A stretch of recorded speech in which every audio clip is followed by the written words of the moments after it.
e objetivo, por favor. Andrew Hancock, Julius Baer, obrigado mais uma vez, João, governador João Dória, pelo evento, parabéns pela organização. É uma honra, Pacheco, ter você liderando o nosso legislativo, como cidadão brasileiro. Obrigado pelo seu trabalho. A minha pergunta é, a gente está discutindo muito sobre desenvolvimento, né? Muitos dos líderes hoje aqui estavam em Davos, e de fato a gente tem uma questão muito séria que é a segurança. Estava no discurso do Barroso, no seu discurso. Queria ouvir a sua opinião, né? Todos são pais aqui e a gente acorda de manhã e não adianta a gente falar de economia se a gente não sabe se o filho vai voltar para casa, né? Sou pai de duas meninas e de fato segurança e ordem é algo que deu certo na Coreia do Sul, deu certo mais recentemente em Salvador, deu certo em Nova York com o Rudolph Giuliani na década de 90, e eu acredito muito no Brasil. A gente vai hostear o G20 no Rio de Janeiro, 18 e 19 de novembro desse ano. Acho que é uma oportunidade para a gente mostrar a capacidade de colocar ordem no Brasil. O Rio de Janeiro acho que é a vitrine da América Latina para o mundo, né, quando você pensa em Brasil. E, de fato, queria ouvir a sua opinião. Quais são as frutas que estão ali mais fáceis de serem atacadas em relação à impunidade? Bom, muito obrigado por sua pergunta. Primeiro que esse conceito de segurança é um conceito muito amplo, que de fato falta ao Brasil. A segurança de que as coisas vão funcionar, a segurança de que você vai ter um posto de saúde, a segurança de que seu filho está bem na escola aprendendo, a segurança jurídica, que é o tema principal aqui do nosso debate, e aqui nós temos que fazer a meia-culpa do legislativo, porque com o excesso de leis, acaba isso gerando insegurança, e está de um jeito, depois está de outro, e aí nós votamos de um jeito, aí vem uma medida provisória que desconstitui aquilo que fizemos, ou mesmo um projeto de lei de um parlamentar.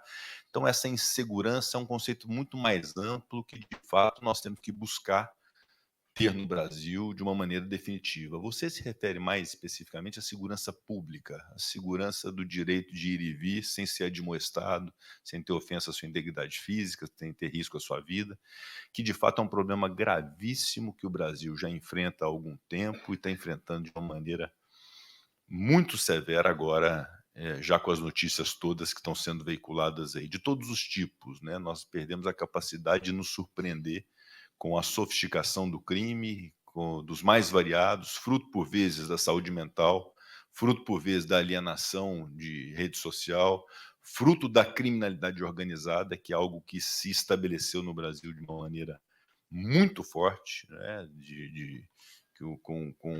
com ativos e com lavagem de dinheiro e com movimentação de recursos. Então, esse é um grande desafio que o Estado brasileiro tem para enfrentar já imediatamente. Nós não podemos achar que isso é normal. Essa quantidade de homicídios que nós temos, o tráfico de drogas dominando comunidades, e aí, para além do tráfico de drogas, a organização de pessoas, às vezes até derivadas da polícia, que são as chamadas milícias também, comandando esses lugares. Então, acho que esse é um papel, sem dúvida alguma, do Estado brasileiro. Isso compreende o Poder Executivo, através de suas instâncias, em especial do Ministério da Justiça. Isso compreende os governos dos estados, através de suas secretarias de Defesa Social e de Segurança Pública. Isso compreende o Judiciário, o Ministério Público e as polícias, evidentemente, como aqueles que lidam no dia a dia com casos concretos que lhes surgem. E é um papel nosso do Congresso Nacional. No que toca a nós no Congresso Nacional, o que nós vamos buscar fazer ao longo desse ano é a avocação para a presidência do Senado do Código Penal, da reforma do Código Penal. Eu fui o relator dessa reforma do Código Penal antes de assumir a presidência. Hoje está com o senador Fabiano Contarato, que é um delegado de polícia de carreira. Então, nós vamos cuidar de ter legislação que seja uma legislação mais clara, mais segura, mais óbvia, mais fácil de ser aplicada. Nós não podemos ter legislações frágeis. Não obstante, a identificação do problema brasileiro não esteja propriamente na lei.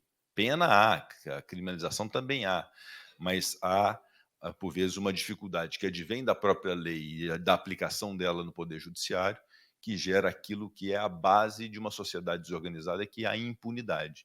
Alguém que pratica um crime, é surpreendido, é preso em flagrante e logo depois está solto e convivendo em sociedade sem poder estar. Não que a prisão seja algo que resolva todos os problemas ou que seja aplicável a todas as espécies de crime. evidentemente que há mecanismos mais modernos. Mas, para além da discussão puramente técnica, filosófica, estrutural, empírica dessas questões relativas ao direito penal e à segurança pública, nós temos que reconhecer que nós estamos vivendo num estado de excepcionalidade absoluta em segurança e nós temos que ter medidas, às vezes, mais duras e mais rígidas em relação a isso. Há pouco tempo houve uma discussão que está permeando o debate no Brasil hoje, até de uma ocorrência no meu estado de Minas Gerais. Um policial militar que foi assassinado por um meliante que estava sendo abordado pela polícia militar, e esse cidadão estava, na saída temporária, né, na saída temporária do presídio. Aí há agora uma discussão sobre o instituto da saída temporária, que foi concebido justamente para o processo de ressocialização do preso. Nós vamos ter que enfrentar esse debate, pois se um instituto que foi criado para ressocializar e que integra o sistema de segurança para poder melhorar as pessoas, nós sempre temos que acreditar que as pessoas que estão no sistema prisional, elas podem ser recuperadas. O dia que a gente perder essa crença, realmente as coisas vão piorar muito, nós temos que ter essa crença. Mas nós temos que reconhecer que isso não pode ser aplicado a todos e que isso precisa ser melhor disciplinado, porque um sem número desses que estão de saída temporária para o instituto que era para ressocializar, estão cometendo novos crimes e crimes como esse que tira a vida de um pai de família. Então essa lógica nós temos que ter muita responsabilidade de ter e de equilibrar as coisas. Eu acredito muito que a gente é capaz de equilibrar num esforço coletivo do executivo, a quem cabe aplicar a segurança pública, do judiciário, a quem cabe julgar os casos concretos, e do legislativo, a quem cabe fazer as leis. Mas, de fato, só de nós estarmos discutindo no LIDE, aqui em Zurique, um tema dessa natureza, é porque, de fato, a segurança pública no Brasil tornou um ponto muito sensível e que é muito importante nós enfrentarmos com qualidade. Muito obrigado, presidente Rodrigo Pacheco. Palavra agora ao governador João Dória, por favor. Obrigado, Maurício. Presidente, eu vou seguir ainda no tema da segurança pública. Primeiro aqui, voltando à minha experiência, tendo sido prefeito e governador de um estado que tem 46 milhões de habitantes, ministro Barroso, eu posso assegurar que no estado de São Paulo, as saidinhas não estão permitindo a ressocialização. Ao contrário, aumentam o índice de criminalidade numa proporção inimaginável daqueles que, aproveitando as saidinhas, cometem crimes e não retornam para o sistema prisional. Os índices são alarmantes. Este é um tema que cabe ao Congresso Nacional, Câmara e Senado, reavaliar. Presidente Temer, o senhor presidiu a Câmara. Certamente foi feito com a melhor das intenções, mas ela não está funcionando. Na prática, ela não funciona. Ela aumenta a criminalidade e estabelece uma não ressocialização daqueles que cometem crimes. Tem saídas? Tem, mas não será pela saidinha. Isso eu posso, no caso específico de São Paulo, senador Rocha, eu posso testemunhar. Aliás, nós temos mais de 150 mil presidiários só no estado de São Paulo. É o estado que tem mais pessoas no sistema prisional em todo o país, então falo isso com conhecimento de causa.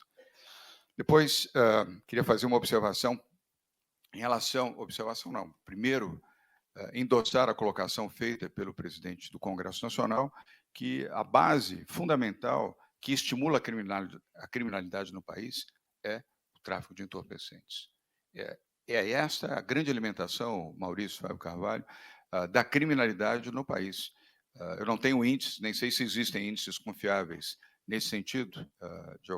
Luiz Fux, ele revisou, talvez não esteja usando aqui as palavras corretas, a decisão do seu colega, mas o que aconteceu?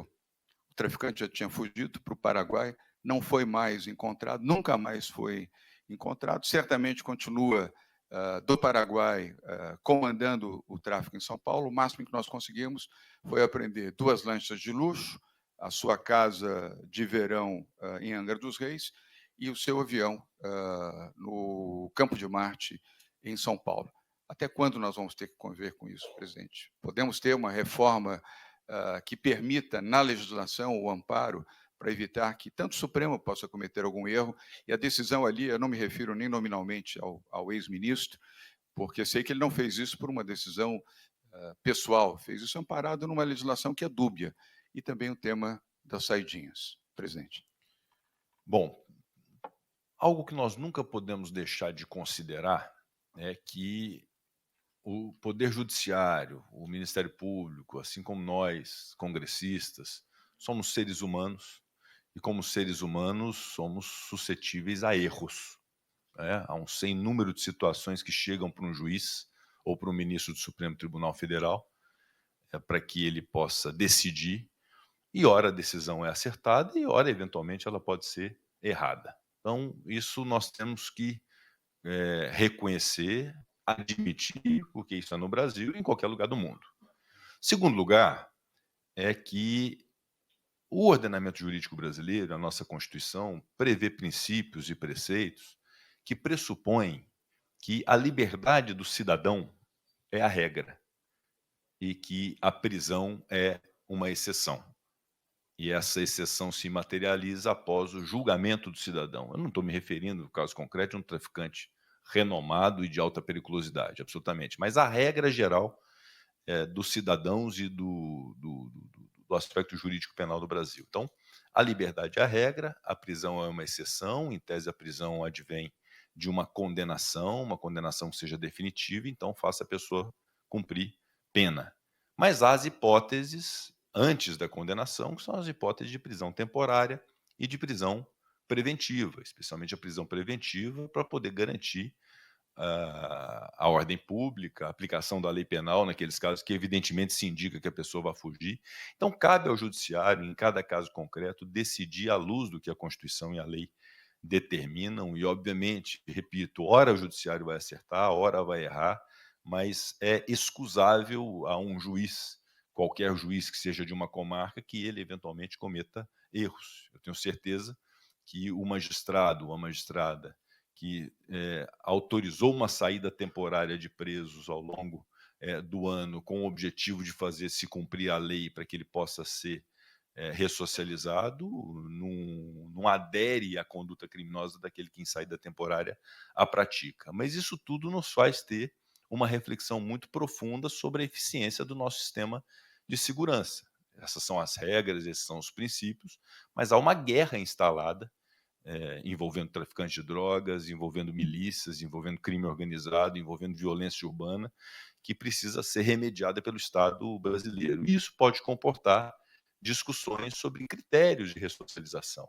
Primeiro deles, apostar na geração de 0 a 18 anos. Eu considero absolutamente fundamental para a questão de segurança pública no Brasil que nós temos condição de ter estabelecimentos socioeducativos para poder punir menor infrator. Melhor que discutir redução de maioridade penal, que hoje nós estamos discutindo 18 para 16, amanhã vai ser 16 para 14, assim sucessivamente, e nós vamos abarrotar a cadeia dominada por crime organizado e ter um monte e um exército grande de pessoas que seriam recuperáveis e que não serão mais depois de conviverem no sistema prisional comum, mas sistema socioeducativo que possa efetivamente punir ou ressocializar esses jovens. São menores infratores que cometem atos infracionais e a incidência de recuperação desses menores é muito mais eficiente que no sistema penal. Então, o primeiro ponto que nós tínhamos que fazer é essa geração de 0 a 18 anos cuidar dela. Internação, que é uma das medidas socioeducativas, equivale à privação de liberdade. É uma privação de liberdade no sistema que você conhece, foi governador, no sistema socioeducativo, com internação e investimento naquele cidadão para que ele possa se recuperar. Alguns vão se recuperar, outros não, mas o índice de recuperação é muito maior do sistema socioeducativo. Então, esse investimento é fundamental. O segundo é o investimento no sistema prisional comum, ou seja, ter condições efetivamente de ter um cumprimento de pena, que seja um cumprimento de pena definido pelo juiz, ou seja, aplicou 2 anos, 2 anos, obviamente tem a possibilidade de progressão de regime, de livramento condicional, mas um cumprimento da pena que envolva o trabalho, que envolva efetivamente a ressocialização, a família, as igrejas, dentro desse processo de ressocialização. O que nós não podemos é ter uma visão caolha de uma situação caótica, de dizer, olha, isso aqui não me pertence, esse sistema prisional está lá, alijar essas pessoas da nossa compreensão como seres humanos, porque são seres humanos, devem ser cuidados e temos que o tempo inteiro buscar recuperá-los, mas nós temos de fato que ter um aprofundamento nessa discussão que faremos, seja em relação à saída temporária, seja em relação aos institutos de ressocialização do sistema prisional, para que eles sejam eficazes. e sejam aplicáveis todos esses institutos de remissão de pena, comutação, indulto, livramento condicional, progressão de regime,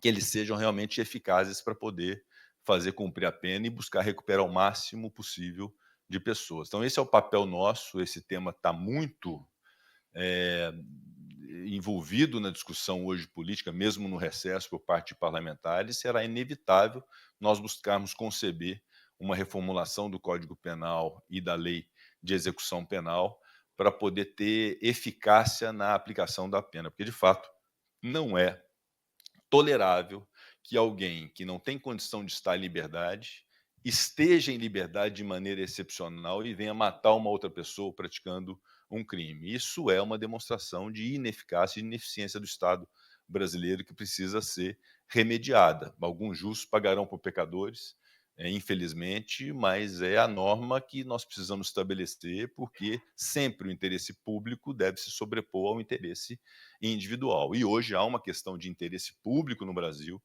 de segurança e de combate à violência urbana, à violência e à criminalidade organizada, à violência no campo, que nós temos que fazer com um enfrentamento que seja um enfrentamento mais severo e mais rígido. E é essa discussão que nós vamos fazer com muito equilíbrio, convidando todos os personagens ao longo desse semestre para poder debatermos, mas podem confiar que modificações serão feitas ou deverão ser feitas, porque nós não podemos conviver com esse estado de violência e vamos mostrar que o Brasil é uma república capaz de fazer esse enfrentamento com qualidade. Muito obrigado, presidente Pacheco. Passo a palavra ao Robson Bonin, editor sênior da Veja. Presidente Pacheco, quero aproveitar aquele trecho que o senhor falou do equilíbrio dos poderes, né? Eu acho que a nossa última conversa do ano, perguntei para o senhor em que momento o senhor iria procurar o ministro Barroso para ter essa conversa olho no olho, né? Chefe de poder com chefe de poder, para estabelecer um diálogo, né, ali mais focado nas questões que são comuns, né, aos poderes. Naquele período não tinha ainda uma medida provisória, né, a decisão do presidente da República de reescrever uma decisão do Congresso, de maioria. Essa é a medida provisória, está provocando até hoje aí incerteza. Então, a minha pergunta para o senhor é se de repente não é papel do senhor ou um desejo do senhor de liderar essa iniciativa de estabelecer essa mesa, né, para equilíbrio dos poderes, em que o presidente da República e o presidente do Supremo possam conversar para começar o ano todo mundo com o discurso alinhado, vamos assim dizer, né? Muito obrigado, Robson. De fato, eu me lembro da sua abordagem em relação a isso. De fato, nós começamos o ano de 2024 manifestando essa união. O ministro Barroso, representando o Supremo Tribunal Federal, foi ao Congresso Nacional, o presidente Lula, representando o Poder Executivo, com uma boa parte dos seus ministros de Estado também foram ao Congresso Nacional, foram por nós lá recebidos e nós fizemos uma reafirmação de unidade em favor da democracia brasileira. Óbvio, eu citei ao longo da minha fala as divergências que nos guardam. Na verdade, as divergências que devem nos unir, não é? Para a gente poder discutir os temas nacionais. Há divergências do Legislativo em relação ao Executivo e há divergências do Legislativo em relação ao Judiciário, ao Supremo Tribunal Federal, em relação a temas. Mas isso efetivamente não afasta o diálogo, não afasta a admiração e o respeito, que eu tenho certeza que são recíprocos. O ministro Barroso sabe disso, falou agora publicamente na sua fala que nós estamos imunes a essas intrigas, e de fato estamos. Não que vocês façam absolutamente, mas que surgem mesmo, quando há uma ponderação de minha parte em relação a temas que estão no Supremo Tribunal Federal e da parte dos ministros do Supremo em relação a temas do Congresso Nacional, pode haver algum tipo de aparente aresta, mas são divergências. E em relação a essas divergências, eu tenho que ser muito claro, o ministro Barroso sabe do respeito que tem pelo Supremo Tribunal Federal e do quanto defendi e defendo a institucionalidade e o poder judiciário do nosso país. Acho até que os juízes precisam ser mais valorizados do que são a partir de uma reestruturação de carreira que possa garantir que a dedicação exclusivíssima que eles têm possa ser de alguma forma compensada, porque hoje nós temos uma realidade de juízes que estão deixando de ser juízes, alunos de escola de direito que não estão querendo mais ser juízes, e isso é muito ruim para a nossa democracia. Então é uma carreira que precisa ser valorizada e reconhecida, e o é por mim, como cidadão, como advogado que sou, licenciado, e como presidente do Congresso Nacional. As divergências que surgiram em relação ao Supremo Tribunal Federal foram pontuais em relação a temas, não é? Quando há discussão no âmbito do Supremo Tribunal Federal de um tema que eu coloco como reservado e próprio, típico do Congresso Nacional, como é a descriminalização de porte de drogas, como é a questão do marco temporal, que são pontos que eu reputo que devem ser tratados no âmbito do Congresso Nacional, e aqui realmente faço a meia-culpa na esteira do senador Everton, que de fato nós provocamos, a política provoca muito o Supremo Tribunal Federal através de ações judiciais. E aí é um ponto que nós temos que discutir também, para além da discussão sobre as decisões monocráticas, que foi um ponto, inclusive, de controvérsia de entendimento entre os poderes, de uma PEC que foi aprovada no Senado Federal por mais de 50 votos, limitando a possibilidade de decisão monocrática quando da declaração de inconstitucionalidade de leis concebidas pelo Congresso Nacional, a discussão sobre a legitimidade ativa, presidente Temer, presidente Barroso, de se ingressar no Supremo Tribunal Federal. De fato, não é razoável um partido político que, às vezes, não tem uma representação muito avantajada no âmbito do Congresso, perde a discussão política, é vencido por ampla maioria no Congresso Nacional, o projeto se transforma em lei com a sanção de um presidente da República e o partido, insatisfeito com a decisão do próprio Congresso ao qual ele pertence, ajuiza uma ação do Supremo Tribunal Federal buscando um terceiro turno de discussão política. Então, isso é inadequado. Então, a discussão sobre a legitimidade ativa, quem pode entrar no Supremo Tribunal Federal? Vamos identificar, eventualmente, os partidos políticos que têm um X representação na Câmara e no Senado, ou uma soma de partidos políticos que o façam com apoiamento. Então, essa é uma discussão que nós podemos ter. E um outro ponto foi a questão da proposta que nós fizemos sobre mandatos de ministros do Supremo Tribunal Federal, que é uma tese absolutamente honesta, aplicável em diversos países, defendida por diversos ministros e ex-ministros do Supremo Tribunal Federal ao longo da história, que eu considero que é um instituto importante de se limitar no tempo à atuação de um magistrado de uma Suprema Corte cuja indicação é política de um presidente da República ratificada pelo Senado Federal. Não há obrigatoriedade de ser um juiz de carreira que ascenda ao Supremo Tribunal Federal. Se assim não é, nada mais apropriado que se estabelecer um prazo ao longo do tempo para que possa exercer, né, o seu trabalho no Supremo Tribunal Federal. Mas todas teses jurídicas muito honestas. Não é um enfrentamento em que haja algum tipo de agressão ou de desvalor ao Supremo Tribunal Federal, porque eu, como presidente do Congresso Nacional, não permitiria fazê-lo. E na relação com o Executivo, embora haja uma relação muito positiva e muito saudável minha com o presidente Lula, há divergências. Eu citei algumas delas aqui, quando eu afirmei que a autonomia do Banco Central era algo que não se poderia retroceder, a capitalização da Eletrobras também não se poderia retroceder, a lei das estatais convênia do meu querido senador Everton, eu considero que é absolutamente inapropriado se pensar na revogação dela nesse momento, e outros tantos temas aqui que são divergências que nós temos naturais com o presidente da República, ele assim compreende. Agora temos muitas convergências, tanto que nós aprovamos uma série de medidas ao longo do ano de interesse do Poder Executivo, em conjunto com o Poder Executivo, porque todos nós temos uma convergência, e nisso inclui também o Supremo Tribunal Federal, de combater desigualdade, de combater fome, de dar dignidade para o povo brasileiro, seja na política, seja no âmbito judicial e jurídico. Portanto, eu considero que essas divergências são naturais, sempre muito respeitosas, assim serão até o meu último dia de mandato como presidente do Senado, no dia 31 de janeiro de 2025. Então, não haverá sobressalto nessa relação, mas, evidentemente, como presidente do Congresso, são 594 parlamentares. Esses dias o ministro Barroso, na promulgação da reforma tributária, viu exatamente o que é o ambiente, o caldeirão ali de culturas e de emoções para poder ser presidido. Obviamente que, em alguns assuntos, nós temos que ressoar aquilo que é a vontade de boa parte do Congresso Nacional, em relação a temas como drogas, marco temporal, e em relação à MP, que eu sei que você quer saber se vai ser devolvido ou não, né? Essa questão, a devolução de medida provisória é algo muito excepcional, Dória. Aconteceu 5 vezes na história.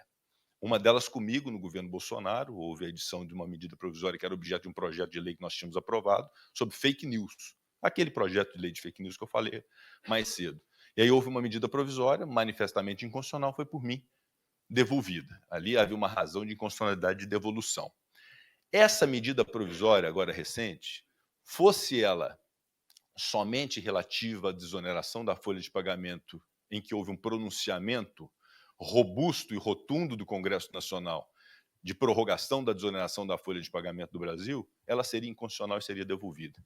mas ela tem outros temas relativos às compensações tributárias, ao programa do setor de eventos, à própria desoneração dos municípios, que é um instituto novo que nós incluímos na lei recente. Então, como ela tem 4 institutos diversos na medida provisória, a minha preferência foi pela saída através do diálogo e da construção política com o ministro Fernando Haddad e com o presidente Lula. Conversei com ambos. E ficou ajustado.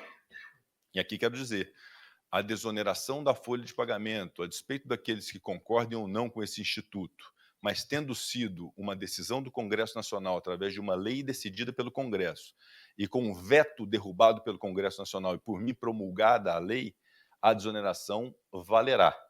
E há o compromisso do governo federal de reeditar a medida provisória para revogar esta medida provisória na parte que toca a desoneração da folha de pagamento. Esse é o compromisso político que fizemos e é assim que vai acontecer e se encaminharem as coisas. Então,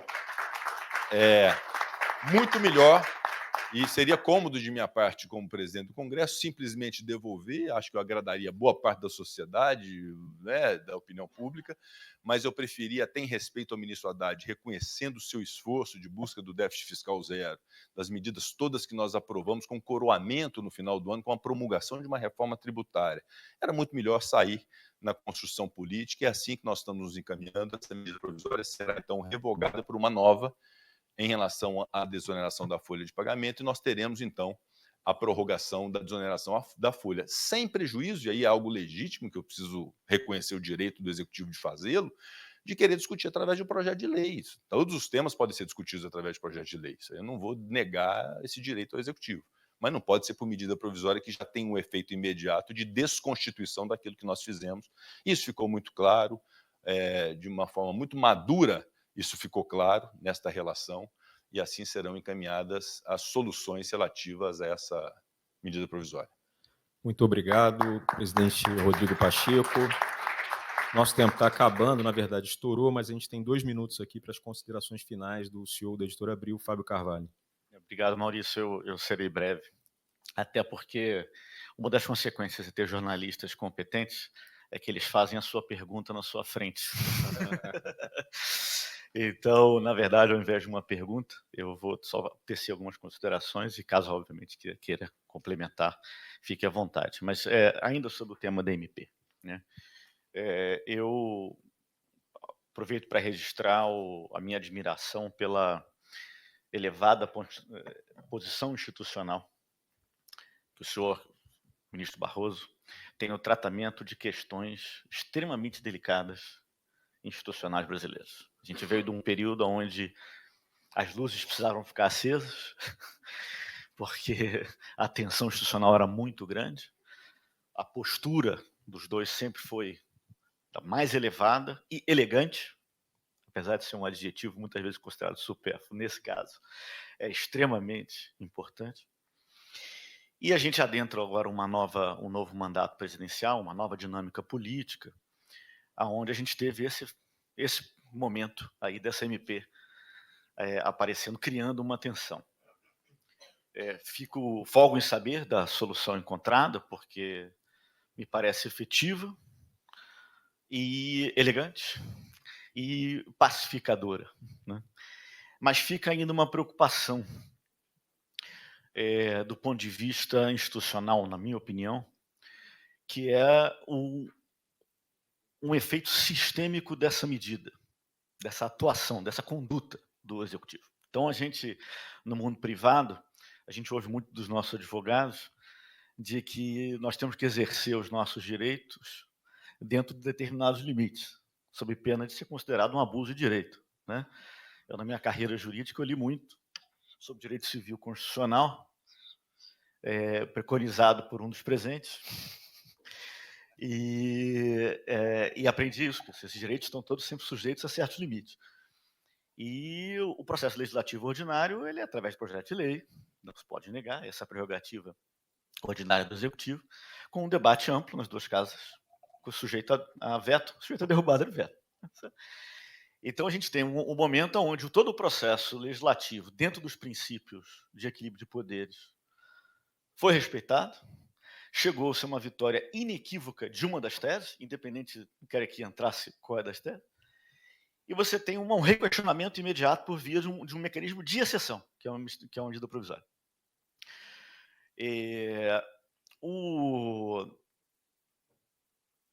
Quando a gente olha o que foi feito pelo Executivo, neste caso específico, ele poderia ser feito outras vezes, em outros projetos de lei, em que o Executivo considere que precisam de ajustes após o devido processo legislativo. E isso seria muito ruim, não só do ponto de vista da segurança jurídica, que a gente falou tanto, mas até mesmo do equilíbrio entre poderes. Quer dizer, seria um uso, na minha opinião, exacerbado da faculdade de exceção da medida provisória, e tem um efeito prático.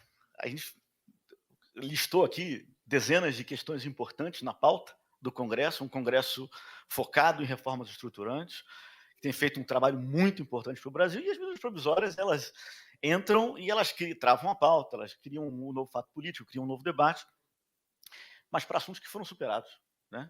Então, eu queria compartilhar a minha apreensão com esse tema, porque, como membro da imprensa, né, a gente já tentava ter uma visão sistêmica de que é preciso coibir esse tipo de uso da medida provisória, não só para esse caso específico, acho que esse é fantasticamente resolvido, mas para o futuro, né? Porque a gente não pode ficar reabrindo questões que passaram por todo o processo legislativo, assistindo a potenciais retrocessos. Né? Então, essas minhas considerações. Tem alguma complementação? O senhor deseja, evidentemente, complementar, claro. Muito rapidamente, não muito apropriada a sua fala. Vocês acompanharam no começo de 2023, logo após a minha recondução à presidência do Senado e a recondução do presidente Arthur Lira na Câmara, que houve entre mim e o presidente Arthur uma controvérsia em relação à tramitação da medida provisória, do Instituto da Medida Provisória. Eu defendi uma tese, obviamente tendo defendido eu a considero correta. O presidente Arthur defendeu outra tese, que era um modelo até eficaz que nós usamos na pandemia, mas que não era o constitucional. Chegamos até a pensar numa alteração constitucional que pudesse, então, validar essa forma mais ligeira da apreciação da medida provisória, mas não foi para frente. O fato é que o primeiro ano do governo Lula acabou sendo de poucas medidas provisórias. Fizemos a medida provisória do Bolsa Família, do Minha Casa Minha Vida, dos Mais Médicos, da reestruturação dos ministérios, algumas de crédito extraordinário.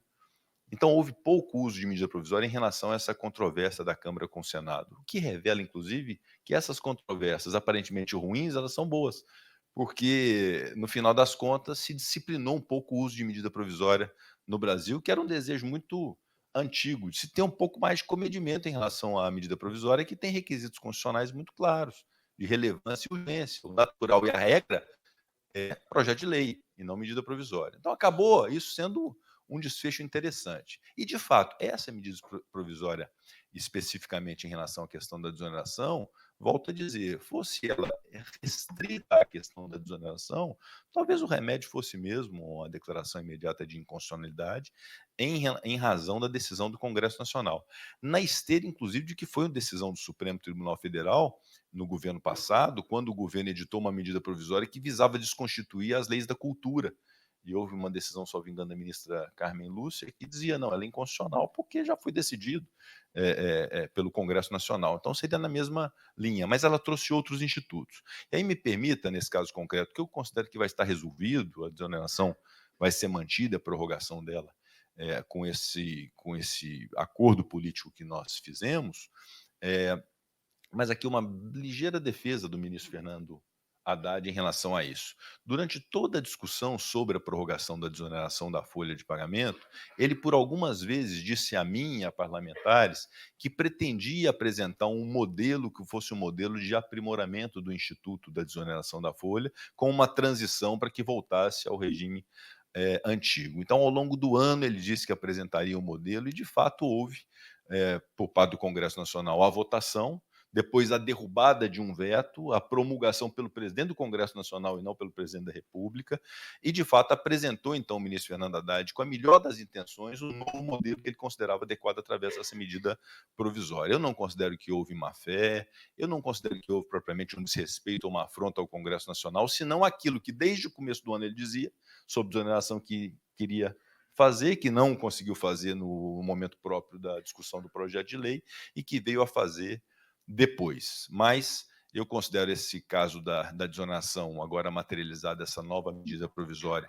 com a revogação daquilo que está na medida provisória recente, esse assunto estará resolvido para a segurança dos 17 setores da economia, e aqui eu faço uma defesa de mérito do Instituto. Seria muito ruim nós revogarmos a essa altura esse Instituto no momento que nós queremos manter a queda de desemprego no nosso país. E para mim é muito claro, é um exemplo até muito comezinho que eu dou, entre duas empresas. Uma empresa que tem a desoneração da folha, que tem um faturamento de R$1 milhão de reais e que a folha de pagamento corresponda a R$600 mil, ou seja, 60% da receita vai para pagamento de funcionários. De uma outra empresa que fatura os mesmos 1 milhão, mas que gasta só 100 mil com 10 empregados, por exemplo. Essa empresa, essa segunda empresa, ela cumpre uma função social menor, não inválida, mas menor do que aquela empresa que gera mais empregos. Então, uma empresa cuja receita é destinada, boa parte dela, a pagamento de folha de pagamento para manutenção de empregos, evidentemente que essa empresa pode sim ter um incentivo para poder se manter competitiva. Então, essa é a lógica, basicamente, da desoneração da folha, que não é uma isenção, é bom que se diga, é só uma mudança de parâmetro em relação à forma de se recolher sobre o faturamento e não sobre a folha de pagamento. E se quer que isso seja temporário e não permanente, vamos fazer uma programação ao longo do tempo. Os 4 anos estão prorrogados, então vamos pensar para depois dos 4 anos qual é o modelo de transição que nós temos, cuidando de cada um dos setores para que se evite injustiças. É isso. Muito obrigado, presidente Rodrigo Pacheco.